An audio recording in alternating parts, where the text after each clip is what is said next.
আমাদের স্বাধীনতার 54 বছর শুধু পিছন নিয়ে আমরা কামড়াকামড়ি করেছি। বক্তব্য হলো জামাত ইসলামের জন্মটাই মুনাফিকি দিয়ে, যাদের জন্মটা মুনাফিকদের দিয়ে, তাদের সাথে যারা ঐক্যের স্বপ্ন দেখে আমাদেরও সন্দেহ হয় তাদেরও মুনাফিকি চরিত্র আছে কিনা।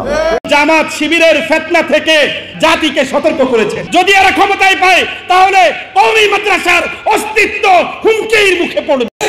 জামাত ইসলাম সম্বন্ধে এই শব্দটা বলা না যায় মনে করে, জামাত ইসলাম বললে ইসলাম স্বীকার করা হয় না, জামাত শিবির। এটার নাম কি? জামাত শিবির। আবুল আল্লাহ মওদুদের ইসলাম মদিনার ইসলাম নয়। এই জন্য বলো দোকানবাজি জীবনে করছো আর সামনে করো না, আর করতে গেল এই মাটিতে তোমাদের ঠাঁই নাই। সুতরাং আমি এটা মনে করি যে জামাত ইসলাম না, জমের হাতে ইসলাম। বলে এই মার্কায় ভোট দিলে আল্লাহর কোরআন জিতে যাবে, আর এই মার্কা হেরে গেলে আল্লাহর কোরআন হেরে যাবে। ভণ্ডামির একটা লিমিট থাকা উচিত, ঠিক না? বেরিয়ে বলেন। আরেকজনকে বলতে শুনলাম যে আমরা জান্নাতের টিকিট বিক্রি করছি আপনাদের কাছে। অবস্থা দৃষ্টে মনে হচ্ছে যে জান্নাত আল্লাহর কাছ থেকে ঠিকাদারি নিয়ে আসছে, যে কারে জান্নাতে পাঠাবে কারে জাহান্নামে পাঠাই দেবে দায়িত্ব অলরেডি নিয়ে শেষ। নাউজুবিল্লাহ বলেন, আরো জোরে বলেন নাউজুবিল্লাহ।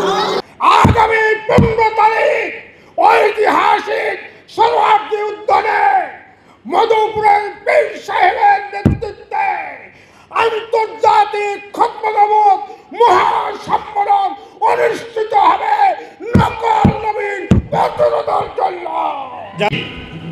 ইসলামকে সামনে রেখে বিভিন্নভাবে ইসলামের বিকৃতি ঘটাচ্ছে, তাদের মুখোশ উন্মোচন করা এটা উলামায়ে দেওবন্দের দায়িত্ব এবং কর্তব্য। এবং আল্লামা নূর হোসেন কাসিমি রহমতুল্লাহি আলাইহি তানজিমে আহলে সুন্নাত ওয়াল জামাত নামে একটি সংগঠন তৈরি করেছিলেন। সেই সংগঠনের ব্যানারে সুস্পষ্টভাবে একটি বুকলেট বের করেছিলেন। সেখানে মওদুদীপন্থী এবং জামাত শিবিরের ফিতনা থেকে জাতিকে সতর্ক করার জন্য তৎকালীন সময়ের সারা বাংলাদেশের শীর্ষ আলিয়া কওমি ঘরানার যত ওলামায়ে কেরাম ছিলেন তাদের দস্তখত, তাদের নাম সহ তাদের আকীদা কি এবং সেটার ক্ষেত্রে আহলে সুন্নাত ওয়াল জামাতের মাকাম কি, অবস্থান কি, সেটা পরিষ্কার করে জাতিকে সতর্ক করেছেন। ভিক্ষার নিজেদের প্রতি, রাজনৈতিক প্রতিষ্ঠানের প্রতি। রাজনীতি হচ্ছে দেশের সমাজের মগজ। এই মগজ যখন পরিচ্ছন্ন থাকে, ঠিক থাকে, শক্তিশালী থাকে, এই মগজ যখন মেধাবী হয়, জাতি তখন উপকৃত হয়। আর যেই মগজের মধ্যে সর্বক্ষণ প্রতিশোধ, প্রতিহিংসা, নোংরামি ঘুর ঘুর করতে থাকে, এই মগজ দিয়ে জাতির কোনো খেদমত করা সম্ভব নয়। সম্মানিত ভাই ও বোনেরা, এর জন্য আমরা সিদ্ধান্ত নিয়েছি, আল্লাহ যদি আবারও বলি, আল্লাহ তাআলার মেহেরবানি, আপনাদের ভালোবাসায় আমাদেরকে সরকার গঠনের সুযোগ দেন, আমরা সরকারের তহবিল থেকে ওইটুকুই নিব যা নিতে বাধ্য, এর বাইরে একটা টাকাও আমরা গ্রহণ করব না। হিন্দুদের ভোট তাদের খুব দরকার, খুব দরকার। আমি ভালো করে শোনেন, মনে রাখবেন এটা মুসলমানদের দেশ, এটা কোরআন সুন্নাহর বাংলাদেশ হবে ইনশাআল্লাহ। চিৎকার দিয়ে বলেন ঠিক কিনা বলেন। ইসলামের স্বার্থে আঘাত দিয়ে আপনি কোনো মুশরিকের সাথে প্রেম করবেন আর এই দেশের লোকেরা আপনাকে ভোট দেবে। আমি আপনাদেরকে জামাত চরমনাই ঐক্য হইছে এরকম কোন দলিল আছে? সমঝোতা হতে পারে, তাও পিশাব বলছে নির্বাচনের সিট এখানে জামাত থাকলে ইসলামী আন্দোলন বাক্স দিবে না, ইসলামী আন্দোলন দিলে জামাত বাক্স দিবে। এটা সমঝোতা সিটে, ঐক্য না। সেদিন এক বড় আলেম, আমার খুব আপন মুরব্বী, বলতেছে এইটা হইলো। আমি বললাম হইছে কোথায়? হইলো তো দেখবেন মিডিয়া আসবে, সাংবাদিক সম্মেলন হবে, ঘোষণা হবে। চরমনায় নায়েবে আমিরুল মুজাহিদিন কয়েক মাস আগে, এই জুলাইয়ের পরে এক বয়ানে সম্ভবত না বক্তৃতায় বলছিলেন, খেয়াল করিয়েন, যে জামাত ইসলামের ভাইরা ওলামায়ে কেরামের পক্ষ থেকে আপনাদের উপরে যেই অভিযোগগুলো আছে আকীদা নিয়ে, ওলামায়ে কেরামদের সাথে এক হইয়া বৈশা এগুলো ঠিক করেন। খুব খেয়াল করেন কথাগুলো। পুরা দেশ গরম হয়ে গেছে। এখন কি এগুলো নিয়ে কথা বলার সময়? এখন কি এই নিয়ে ভাবার সময়? এখন সব ঐক্য হতে হবে।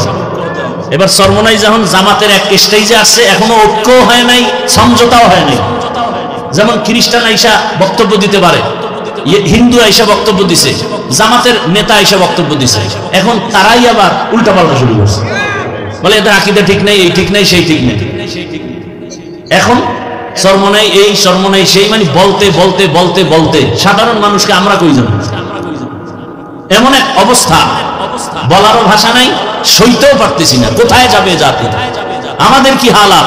এখন একটা সময় বাংলাদেশের ওলামায়ে কেরাম সব এক হইলে সব মানুষ বলে হুজুর দুনিয়ায় বহু আকাম করছি, আপনারা সব এক হন, এবার একটা খেলা হয়ে যায়, কি হুজুরেরা রেডি হয়ে গেছে, আমরা এক হবো না, হবে না।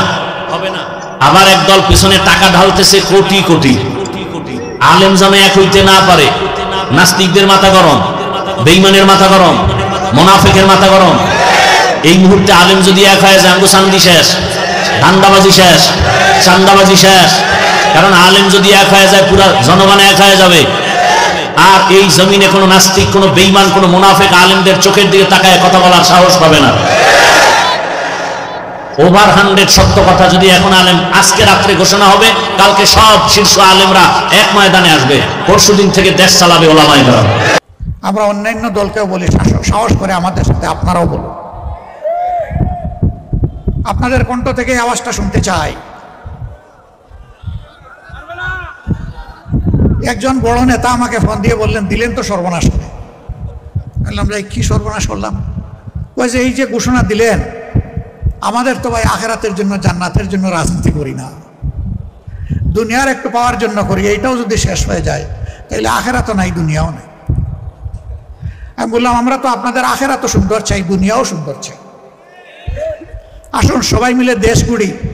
এই দেশ যখন গড়ব, তখন এই সুন্দর দেশের সব ভালো কাজের সুবিধা আমরাও ভোগ করব, তবে অন্যের চেয়ে বেশি নয়। আমাদের নাগরিকরা যেমন ভোগ করবে, আমরাও তেমন ভোগ করব। আপনারা এরকম চান কিনা? শিওর চান? ওই চান আপনারা বললেই চাওয়া হয়ে যাবে না? কি করতে হবে? লড়াই করতে হবে।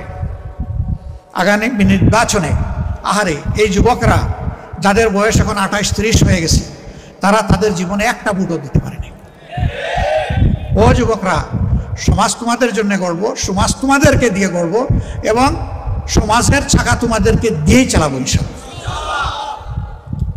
তোমার এই বেটো পাওয়ার, তোমার ভোট, এই ভোটের জন্য তোমাকে লড়তে হবে। সেই লড়াইয়ে তোমার পাশে আমি এবং আমরা থাকবো ইনশাআল্লাহ। স্পষ্ট আওয়াজ, আমার ভোট আমি দিব, যে উত্তম তাকেই দিব। আমার ভোট তুমি দিতে পারবে না। আগের স্লোগান ছিল আমার ভোট আমি দিব, তোমারটাও আমি দিব। ওই দিন শেষ। এইটার আমরা কবর রচনা করতে চাই।